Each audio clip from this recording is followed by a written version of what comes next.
Fala galera do Legion Songs, tudo jóia pessoal? Bem-vindo a mais um Resposta aos Inscritos aí, ótima quinta-feira para todos. Antes de mais nada, se você ainda não é inscrito, se inscreva no canal, curta, compartilhe e deixe sua pergunta sempre aí para a gente poder estar respondendo, beleza? Hoje nós vamos falar com Israel Ribeiro, beleza Israel? Boa noite, tem um azulão que ele peneira em cima da fêmea, mas não chega a cruzar, o que posso fazer para que ele cruze com ela? Tá? Uma coisa que você pode fazer é o seguinte, se azulão seu for um azulão de fibra, um azulão bem forte, o que você faz? Você traz um azulão, tá? Ou leva ele para disputar com outro azulão, não precisa de ser de cara, pode ser de longe, deixa ele disputar bastante canto com esse azulão, tipo uns 40 minutos disputando canto, tá? Você leva um dia, leva outro, pelo menos uns 3 dias para ele disputar canto, tá? A partir do terceiro dia você deixa ele disputando o canto, tá? A hora que ele está disputando o canto, que ele estiver bem bravo, bem agressivo, é o que você faz? Você leva ele para sua casa e aí se você tiver a fêmea pronta nesse momento, você solta ele para galar a fêmea, tá? Provavelmente ele vai galar a fêmea porque a testosterona dele vai estar bem mais alta, tá? Ele vai ficar mais corajoso e aí se ele tem algum problema de trauma, de ter ido galar uma fêmea que, por exemplo, estava dando gala falsa, etc. A fêmea pegou ele na hora que ele peneirou, com a testosterona alta, tá? Com essa agressividade alta, muitas vezes ele perde o medo, ele vai lá e gala a fêmea normalmente, beleza? E você pode também fornecer para ele um suplemento chamado Avitrim Reprodução, tá bom? Forneça por uns 4 ou 5 dias antes de você colocar ele para galar, que também vai ajudar ele a ficar mais fogoso aí para galar essa fêmea. Fechou? E não solte ele com a fêmea sem a fêmea realmente estar dando gala verdadeira, só quando ela estiver, não soltar junto quando ela estiver dando gala falsa, só verdadeiramente aquela gala verdadeira que ela para no puleiro e espera ele galar, entendeu? Um grande abraço aí. O Thiago Loredo, beleza Thiago? Vamos lá. Boa noite Ale, meu azulão tem um comportamento de ficar retirando e derrubando os porta-vitaminas no fundo da gaiola. Ele é muito fibrado, mal posso pôr a mão dentro da gaiola para ele limpar que ele vem brigar ou galar a minha mão, mas ele não é imprintado comigo, pois ele aceita a fêmea normalmente. E esse ano, no final da temporada, a fêmea acabou adquirindo esse comportamento dele de ficar retirando e derrubando porta-vitaminas. Presumo que tenha sido observando que o macho faz isso, pois tem o costume de deixar o macho criar junto com a fêmea na mesma gaiola durante a temporada. Mas enfim, tem como resolver esse comportamento? Desde já agradeço, ajuda e forte abraço, tá?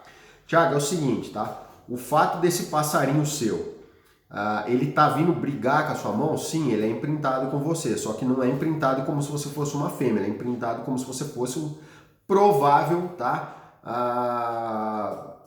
Vamos dizer assim, um provável rival dele, tá? Então sim, ele é imprintado, se ele tem esse tipo de comportamento, ele é imprintado com você, independente se ele gala a fêmea dele ou não, tá bom? Segunda coisa, o costume dele, sim, cara, a fêmea aprende com o macho. Por isso que eu já falei aqui no canal, muitas vezes o pessoal fala assim, já vi vídeo de gente falando que trinca-ferro que morde anel é porque foi pego no mato e colocou anel. Não tem nada a ver isso aí, tá? Ele morde anel porque muitas vezes ele também aprende a morder anel. Você vai levar ele para disputar canto com um trinca-ferro que costuma morder o anel, ele aprende, ele vê o trinca-ferro mordendo anel e ele aprende a morder anel. O Billy Graham nunca mordeu anel, nunca mordeu anilha. Eu levei ele na casa de um amigo meu. E deixei ele de cara com os trinca-ferros lá, que tinha um trinca-ferro que mordia anel do lado da gaiola dele, ele começou a morder anel, tá? Então, os pássaros aprendem isso. Nesse caso seu, cara, o que eu aconselho? Você colocar numa gaiola que não tenha porta-vitaminas, tá? Porque quando eles aprendem a fazer esse tipo de comportamento, cara, fica quase que crônico, porque é um jeito do seu pássaro descarregar a raiva dele, a agressividade. E se ele sabe que o porta-vitamina sai, ele vai tentar tirar.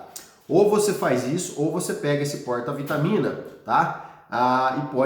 Ou você cola ele ali naquela alça do lado dele, ou então você faz o quê? Como ele tem uma borda em cima, você passa uma fita Heller e trava ele para que ele não saia, tá? Trava ele ali naquela parte, aí ele vai puxar tudo, mas não vai sair. O meu trinca-ferro também, o filhote, tem esse costume, se deixar solto, pode passar o tempo que for. Ele joga os potes de porta-vitaminas, tá? Então o que você faz? Você muda ele de gaiola, coloca ele num voador que seja coxo, aquele coxo normal, que tem os furos na madeira ali e tal. Deixa ele pelo menos uma temporada inteira ele criando nesse coxo. Depois você tenta voltar ele numa gaiola e colocar portas de vitaminas diferentes daquele que ele pegava, tá? e aí você observa se ele vai parar ou não com esse comportamento. Se ele não parar, você vai ter que colocar ele realmente numa gaiola que tenha coxos diferentes, tá bom? Porque senão ele vai aprender, a fêmea aprende, os filhotes podem aprender a puxar também. É um comportamento, tá? Eles aprendem realmente observando os pais ou os parceiros também. Da mesma forma que às vezes ele aprende a comer fruta, comer pendão, comer verdura, observando o outro pássaro fazendo. Beleza? Um grande abraço aí. O Luciano Cavalcante, beleza, Luciano? Vamos lá. Opa, boa tarde. Estou com um tico-tico que está defecando muito comparado aos outros dois que tem. E está com muito mau cheiro. Preciso saber se um tico está precisando de uma fêmea dentro de casa. Acompanhe seus vídeos mais sobre as fezes. Não achei algo que me ajudasse. Se você pudesse fazer um vídeo para me ajudar, eu ficaria muito grato. Luciano, provavelmente, cara, você está aí com problema de bactéria, tá? Intestinal no seu pássaro. Não sei a ração que você fornece, mas se você não fornece uma ração de qualidade, uma estruzada de qualidade, começa a fornecer uma estruzada de qualidade, tá? Forneça boldo para esse pássaro aí, tá bom? Pode colocar que ele come, vai comer boldo. E também, cara, o que eu ia falar para você? Tem um antibiótico chamado Terramicina 77 pó antigerme, tá? Você compra ele numa casa agropecuária e forneça para esse tico-tico uns 10 dias, tá? Na proporção que fala na bula lá. Se a proporção for 20 gramas, tá? Para 20 litros, você já sabe que vão ser o quê? 1 grama por litro, tá? Então você já sabe que em 100 gramas, por exemplo, serão 0,20, tá? 0,10, né, miligramas por litro. Então você tem que fazer essa conversão e aí você fornece de acordo com a quantidade de água que você for colocar. Ou então você pode fazer em 1 litro, tá? Diluir em 1 litro, dividir, tá? Guardar essa água fechada, dividir, usar 2 dias, o resto você descarta fora. Até porque depois de abrir essa terramicina, ela costuma empedrar, tá? Se você não usar ela com tempo, assim, já dentro de uns 10 dias pelo menos. Então, utilize esse medicamento aí, um medicamento leve, tá? Ele não tem uma toxicidade grande, pode utilizar uns 10 dias. Eu acredito que vai resolver o problema dessas fezes fétidas no seu tico-tico, tá bom? E aí, cara, você dê uma alimentação de qualidade para ele e não dê água de torneira para os tico-ticos, tá? Que a água clorada causa essa desbiose aí, beleza? Um grande abraço aí e toma cuidado com a higiene da sua gaiola também, fechou? O Criatório Kamikaze, beleza, amigo? Vamos lá. Boa noite, amigo. Tem como identificar filhotes de aves silvestres híbridos através do olho nu? Tem alguma característica que podemos identificar? Não, filhotes ninho não. Geralmente não tem uma característica que você consegue identificar não, tá? Muitas vezes você vai conseguir identificar somente a partir do momento que ele fizer a segunda muda de pena, que aí sim ele pode pintar ou com a característica de uma espécie ou com a característica de outras, tá? Mas alguns híbridos é bem difícil aí de você perceber, tá bom? Principalmente se forem híbridos reprodutores aí, por exemplo, trinca-ferro com tempera-viola, às vezes pode ter uma hibridação na natureza e como os filhotes são fecundos, muitas vezes você tem um F2 de um híbrido e aí ele já sai com uma característica muito parecida, tá? Com um dos dois aí, com o sangue que você for passar no F2 ou do trinca ou do tempera e às vezes você não consegue identificar essas características. No coleiro acontece bastante esses cruzamentos, né? Então alguns híbridos, dependendo aí do nível, tá? Que ele tá aí de hibridação, você não consegue perceber não, tá bom? Mesmo na penugem adulta, muitas vezes ele pode ficar aí com uma característica muito parecida com um dos dois sangues aí que ele tem, e aí você às vezes não consegue diferenciar de uma forma correta, tá bom? Um grande abraço aí. O Michael Louro, beleza, Michael? Vamos lá. Ale, meu belga está meio estranho, pois tem semana que coloco milho verde, machixe, mamão e ele come normal e muito, mas tem semana que eu coloco e ele nem encosta, o que pode ser? Observação. Eu tenho uma fêmea que não faz isso e eles têm os mesmos cuidados. Detalhes, eles também comem outros alimentos para complementar e também comem farinhada e mistura de sementes de qualidade. Michael, é totalmente normal isso, tá? Os pássaros, existe um conceito de nutrição, tá? Que é você só come aquilo que te interessa durante, até você não enjoar, porque a partir do momento, às vezes, que você enjoa, tá, de um alimento, é uma grande probabilidade de que o seu organismo não precise mais daquilo, tá? Isso falando de alimento natural, não falando de alimento manipulado, tipo um chocolate, alguns salgados aí que eles têm alguns elementos, né, que favorecem uma maior salivação e automaticamente acabam aí te dando um estímulo no paladar para que você consuma mais. Falando de alimentos naturais, tá bom? Então, normal. Às vezes você dá uma verdura também para os meus pássaros, a mesma coisa. Eles oferecem um tipo de alimento, eles comem bastante nas primeiras vezes, eles vão comendo, a partir do momento que aquilo se torna constante, muitas vezes o pássaro vai comendo menos. Por quê? Porque o organismo dele às vezes não está tendo uma carência daquilo, tá? É igual a gente, muitas vezes você fala assim, poxa, estou com vontade de comer uma coisa doce. Ou estou com vontade de comer porque o seu corpo está sentindo falta de algum nutriente, tá?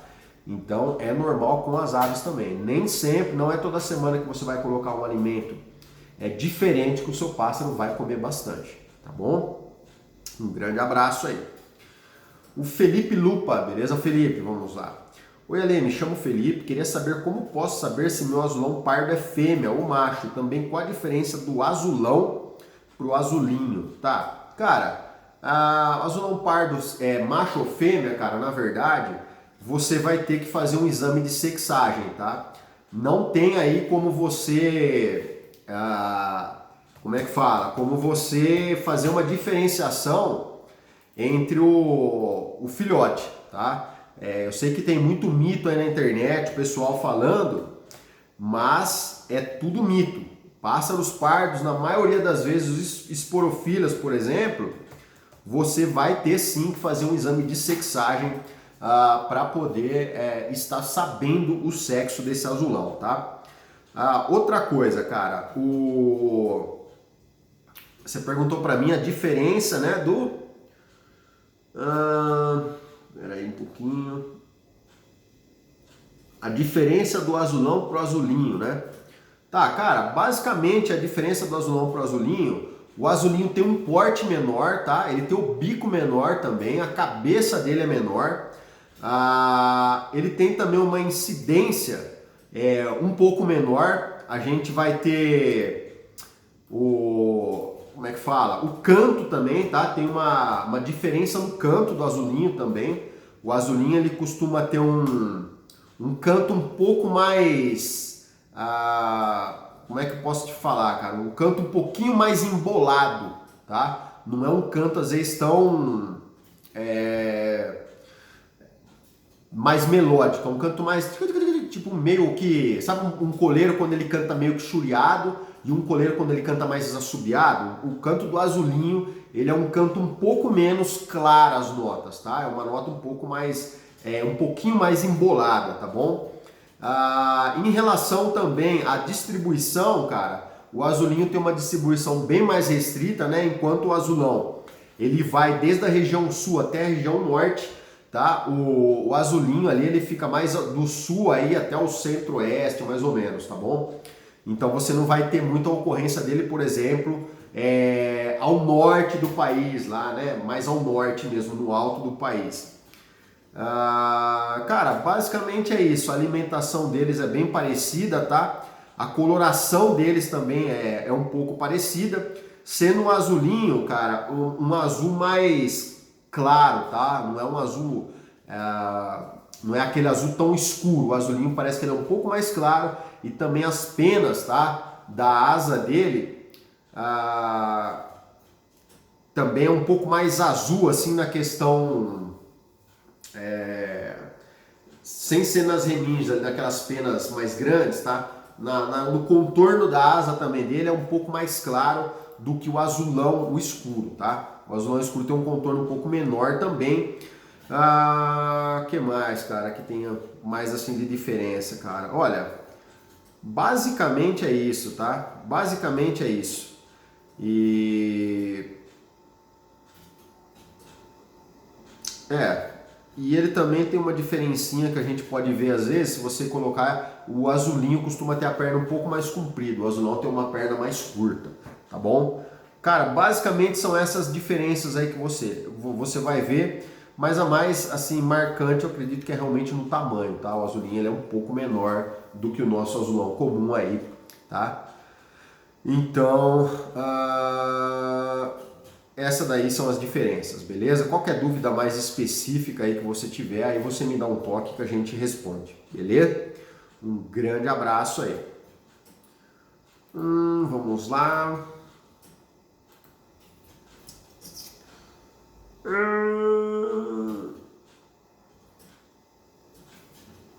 Peraí.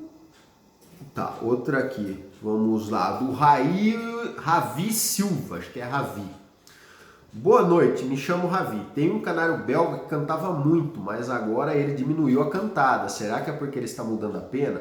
Quanto tempo leva para ele mudar a pena? Será que ele volta a cantar como era? Fala aí, fica na paz.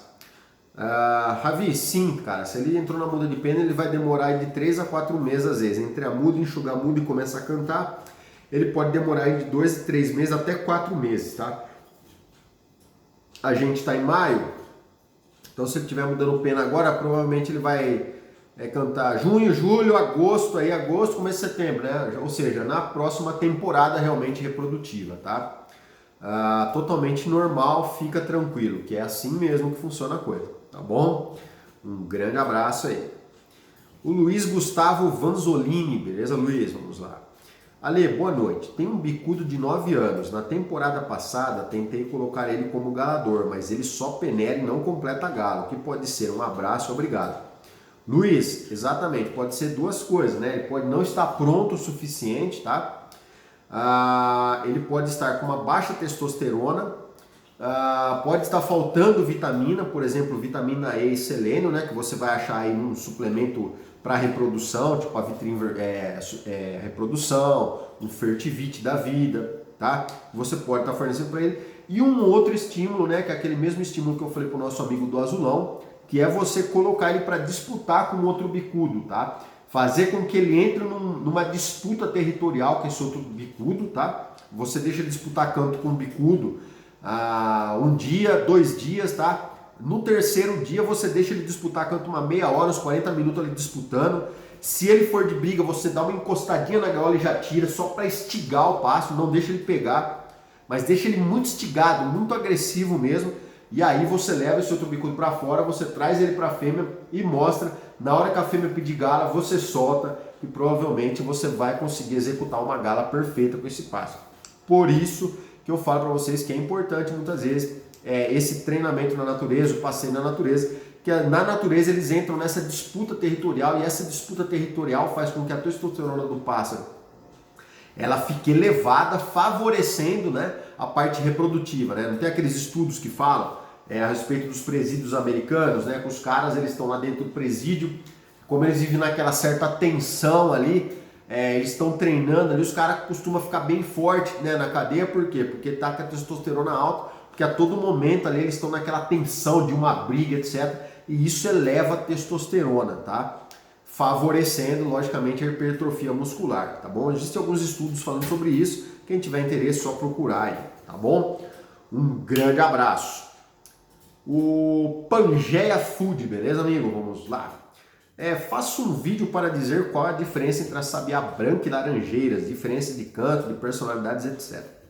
Amigo, é o seguinte, cara, a sabiá branca, se você tá falando da Tour dos Amaurocolymus, tá?